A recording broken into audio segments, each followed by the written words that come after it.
Hello and welcome to this special edition of World at War on WION The World is One. I'm Njoka. The US military has accelerated its weeks-long build-up of military hardware in West Asia.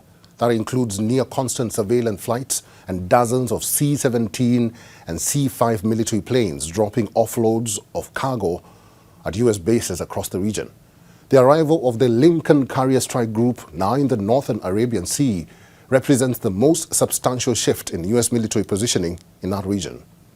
This is a classic case of gunboat diplomacy in the Gulf. Even as recently as just 2 weeks ago, President Trump had appeared to be on the precipice of military action, which he claimed he had suspended only when he received an assurance from Iran that it would not harm what he said were 800 protesters set to be executed. But the protests have long been crushed. Trump has repeatedly said that Iran wants to make a deal, but he has not made it clear what the United States wants Iran to negotiate on.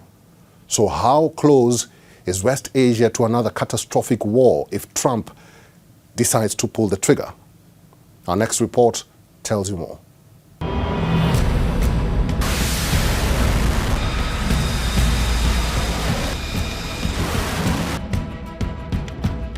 Trump is repeatedly threatening military action against Iran, saying that if Iran doesn't agree to a deal that he wants, the next American attack will be far, far worse than last June's attack on Iran's nuclear facilities.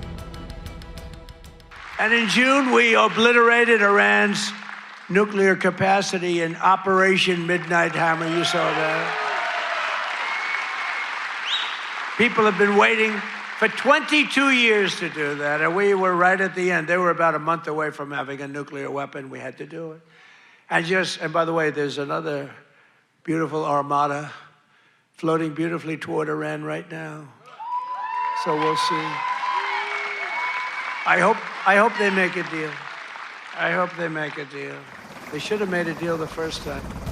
Trump claims after the USS Abraham Lincoln Aircraft Carrier Strike Group, there is another American armada that is now floating closer to Iran. This isn't just empty war rhetoric. This is American military build-up that can have far-reaching and devastating consequences for the region. The USS Abraham Lincoln is now in its position to strike.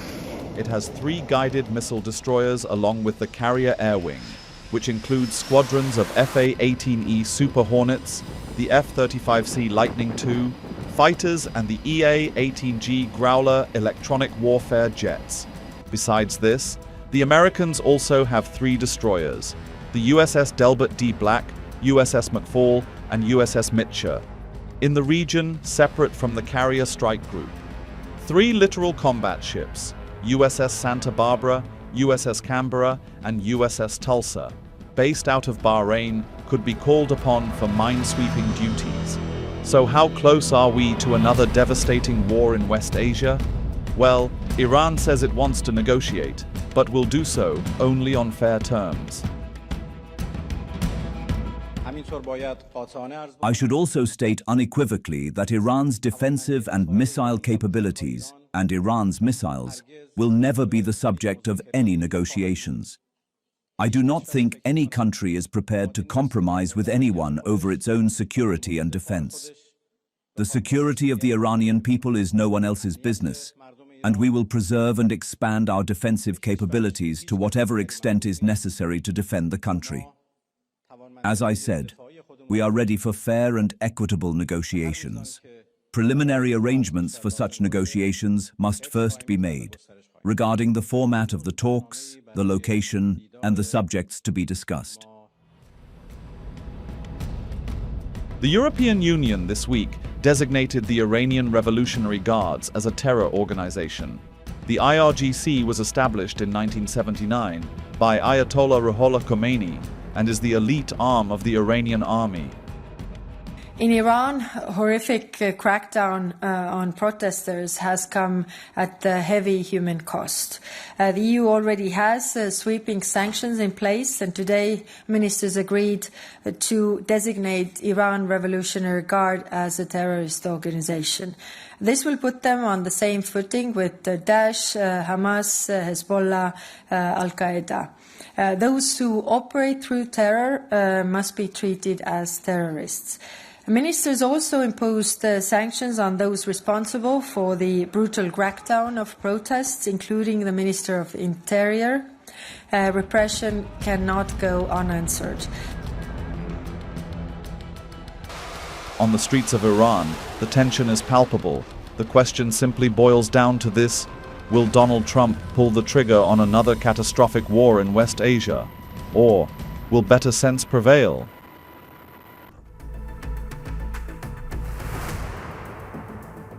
There have been fresh clashes that have erupted between the federal government of Ethiopia and the Tigray People's Liberation Front, or the TPLF, in Ethiopia's northern Tigray region.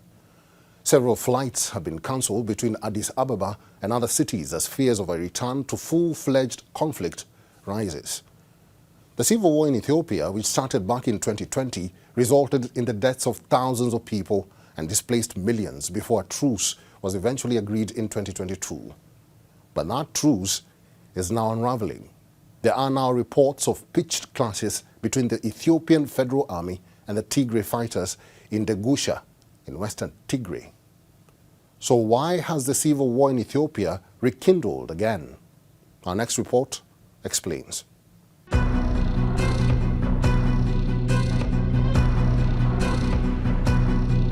The Federal Republic of Ethiopia is witnessing fresh clashes between the Ethiopian federal government troops and the Tigrayan forces in the country's northern Tigray region. Various flights operating between Ethiopia's capital, Addis Ababa, and cities in the northern Tigray region have been cancelled, causing unrest among citizens as they fear the return of a full-blown conflict. Today, many families have been told that there are no flights for a reason that is not clear to us, and people are suffering due to cancellations. In addition, the people of Tigray, including those in Mekelle, are suffering as they can't access their own savings properly because of the long queues and the limit of ETB 2000. I came here and queued because I heard there was no cash in the other branches. They gave me only ETB 2000. I was in the queue from 9 a.m. to 1 p.m. and I received only 2000 ETB and am going back home. Njoka, located in the Tselemti district of western Tigray, has become a flashpoint for renewed conflict as reports of clashes between the Federal Army and Tigray forces increase. The region of Tigray is still affected by a full-blown war, which started back in 2020. The full-blown civil war in 2020, which is estimated to have claimed nearly 600,000 lives and displaced more than 3 million people. It involved armed militias from the neighboring Amhara region and the Eritrean army, who fought alongside Addis Ababa.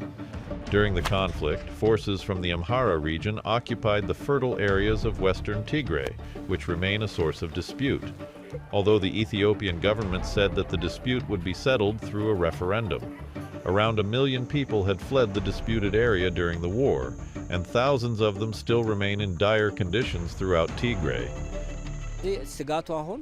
The fear now is that war could break out. It's not only fear of having no cash, it's also fear of total closure, including mobile banking transfer, that it could return to the previous siege state, that Tigray could be under siege again, that all roads could be closed on us, that there could be a problem of entering and exiting Tigray.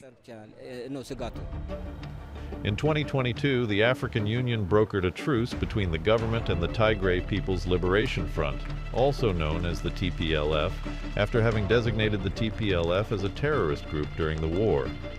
Reports claim relations between the Tigray forces and the government have been deteriorating for a while, as the Electoral Board recently revoked the TPLF's license to contest for the national elections in June.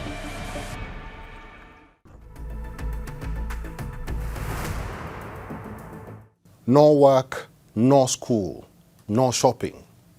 That has been the protest chant in city after American city From Minneapolis, New York to Washington, D.C., waves of demonstrators spilled out into the streets for the second week in a row after the killing of another individual by ICE agents in Minneapolis. The widespread anti-ICE protests have made one thing clear. President Donald Trump's reading of his immigration crackdown and the tactics deployed by ICE in crowd control appears to be the way of the mark. So what impact will these anti-ICE demonstrations have on the American politics? Our next report explains. This is America's moment of reckoning. The anti-ICE protests that the Trump administration had tried to brush aside as the handiwork of a few have refused to die down, and the high-handed tactics deployed by the ICE agents have clearly backfired.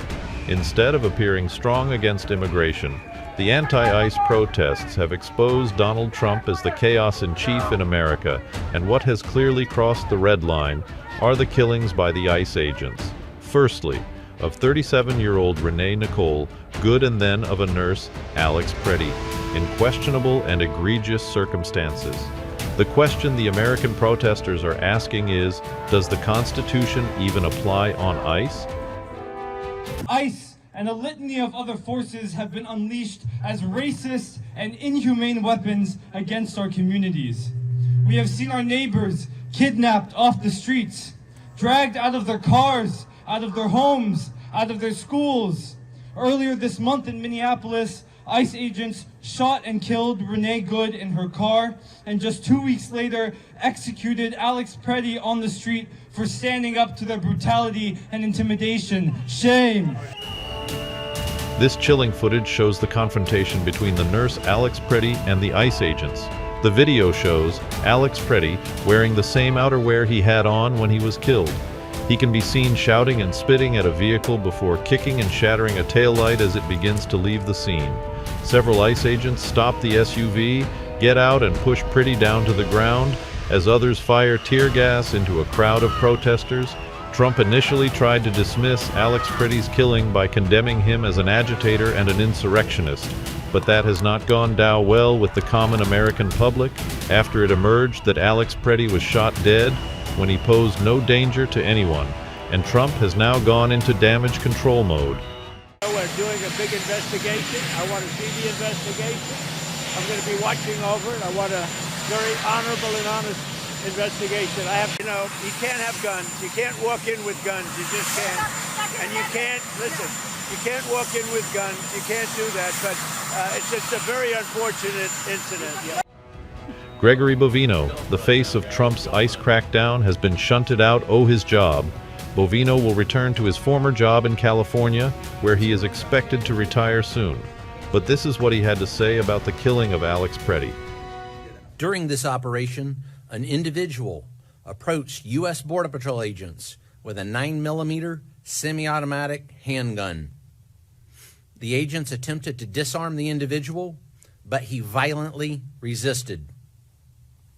Fearing for his life and the lives and safety of fellow officers, a Border Patrol agent fired defensive shots.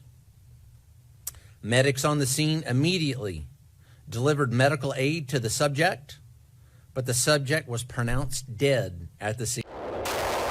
Curiously, the anti-ICE protests have resulted in another interesting development. In Minnesota, there has been an uptick in the number of people lining up for firearm training and to purchase guns. Our classes have probably increased by about 40%, and that includes our basic class and our carry class and our personalized classes. And basically what that's telling us is we've got a whole bunch of new people out there that want to learn about firearms and their options for personal protection on that. And I would tell you that of all the people that take our carry courses, probably only about 10% of those people actually carry on a daily basis. It's more of a take the process, get the license, learn the law, know what you can and can't do so you have it available if you chose. The anti-ICE protests have laid bare the fault lines in the American society, and instead of making people feel safe, Trump's ICE crackdown appears to have made the American people feel just that much more insecure even inside of their homes.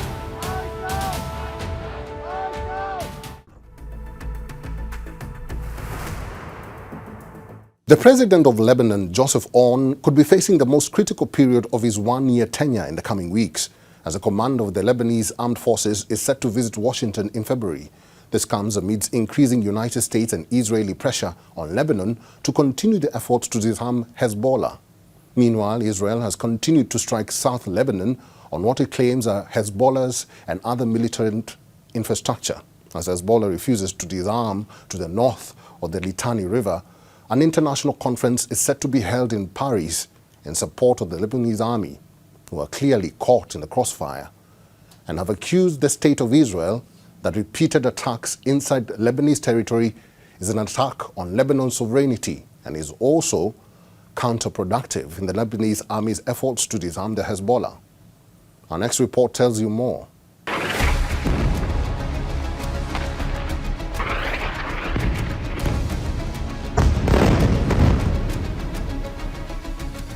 Tensions continue to heighten in Lebanon since the Lebanese government has gone about with the disarmament of the Hezbollah north of the Litani River in southern Lebanon.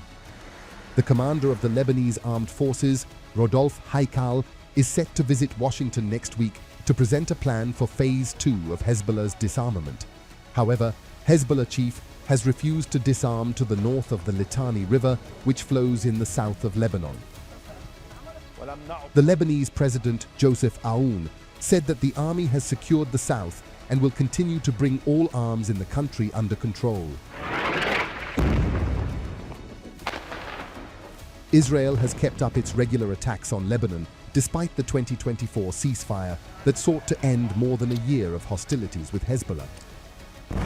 On Sunday, the Israeli military said that it had begun striking several areas in Lebanon, targeting what it claims was Hezbollah's militant infrastructure. In a statement, the Israeli military said the strikes were in response to what to Hezbollah's repeated violations of the ceasefire understandings. The Israeli attacks marked the second wave of airstrikes on southern Lebanon. An earlier wave had killed at least 2 Hezbollah members, while 5 other people were wounded in separate Israeli strikes. These repeated Israeli attacks have forced the Lebanese people to flee from their homes, and hundreds of others have lost their precious years-long belongings. There's a sweets factory up there. There's another sweets manufacturer over here. There's nothing else here. We've been in this industrial area for 50 years. We grew up here. There's nothing else here. We know everyone who enters the area. According to a tally by the Lebanese Health Ministry, more than 350 people have been killed in Israeli attacks since the 2024 ceasefire. These images from Kafar Dunim show the Lebanese soldiers inspecting the scene after an Israeli airstrike on a building in the southern Lebanese village, which killed at least 1 person. We had belongings that cost millions of dollars and all were destroyed. We came to the area here and built everything from scratch. We are not affiliated with anyone here. We only care about our businesses. We just want to live. They didn't give any warning before the strike. The strike fell 10 to 15 meters from here. I had another doctor here and we were carrying out an implant, and 4 people were inside my clinic. Suddenly the strike took place, and it was strong, and it created a lot of pressure. It fell a few meters from us. It was so strong, and it was not a single missile, but 2. And it happened without a prior warning. On November 27, 2024, a ceasefire between Israel and Hezbollah came into effect, which sought an end to the cross-border attacks, which started on October 8, 2023, the day after the start of the Israel-Hamas war. The Lebanese Ministry of Health said that 19 people, including journalists, were injured in Israeli strikes, which targeted buildings in 5 villages in southern Lebanon, north of the Litani River, describing it as one of the most violent strikes since the ceasefire. The Lebanese government, along with many Arab countries, have condemned what they describe as Israel's continued violations of the truce.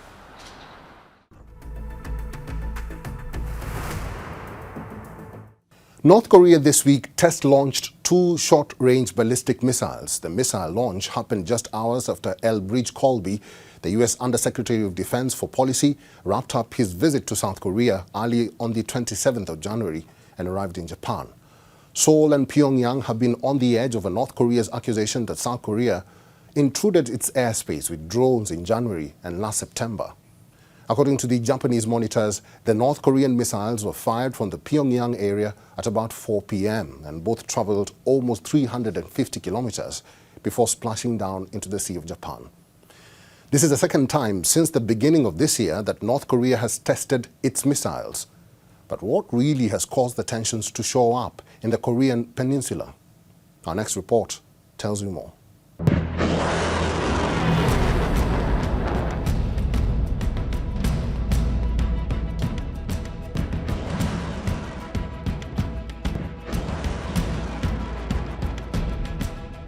North Korea has test-launched ballistic missiles into the sea for the second time this month, in what is being viewed as a major escalation by its neighbors. The two ballistic missiles were launched from near Pyongyang at around 3:50 p.m. local time towards the sea off its east coast, and made a splash at a distance of 350 kilometers. In recent weeks, Kim Jong-un has visited a series of weapons production factories and a nuclear-powered submarine, overseeing missile tests in advance of the 9th Party Congress of the Workers' Party that is slated to take place later this year and set out key policy goals. The Japanese reaction to Pyongyang's missile tests was sharp and immediate. North Korea's nuclear and missile development, including the recent ballistic missile launch, constitutes a threat to the peace and security of our country and of the international community, and is absolutely unacceptable. We furthermore recognize that such launches of ballistic missiles violate relevant United Nations Security Council resolutions and represent a grave issue affecting the safety of the public. Pyongyang's ballistic missile tests are as much about optics as they are about posturing. The ballistic missile tests coincided with Pentagon's No. 3, Official Defense Undersecretary for Policy Elbridge Colby, who arrived in Seoul for a visit to discuss America's military alliance with Seoul, as Washington now seeks a more limited role in defense efforts against the North. On the 4th of January, North Korea launched hypersonic missiles that Pyongyang claims successfully hit their targets after flying a distance of 1,000 kilometers. Pyongyang is also incensed over what it has deemed as surveillance drone flights by Seoul across the border in January and September last year, but South Korea has denied operating any drones on those occasions and has now launched an investigation into whether the drones had been sent by civilians. Amidst these mounting tensions, the Japanese and South Korean defense ministers were spotted playing table tennis to boost ties between the two nations. As one of the key points of today's meeting, Minister An and I agreed that in order to steadily promote cooperation and exchanges between our two countries' defense departments, we will conduct reciprocal visits and hold defense minister meetings every year, continuing on, just like today's table tennis game. At our next meeting, I, as Minister of Defense, will visit South Korea to further strengthen communication between our defense departments. North Korea is prohibited by United Nations resolutions from launching or testing ballistic missiles of any range. Despite the resolutions, Pyongyang has stepped up its missile testing significantly in recent years. Analysts said this drive is aimed at improving precision strike capabilities, challenging Washington and Seoul's domination in the region.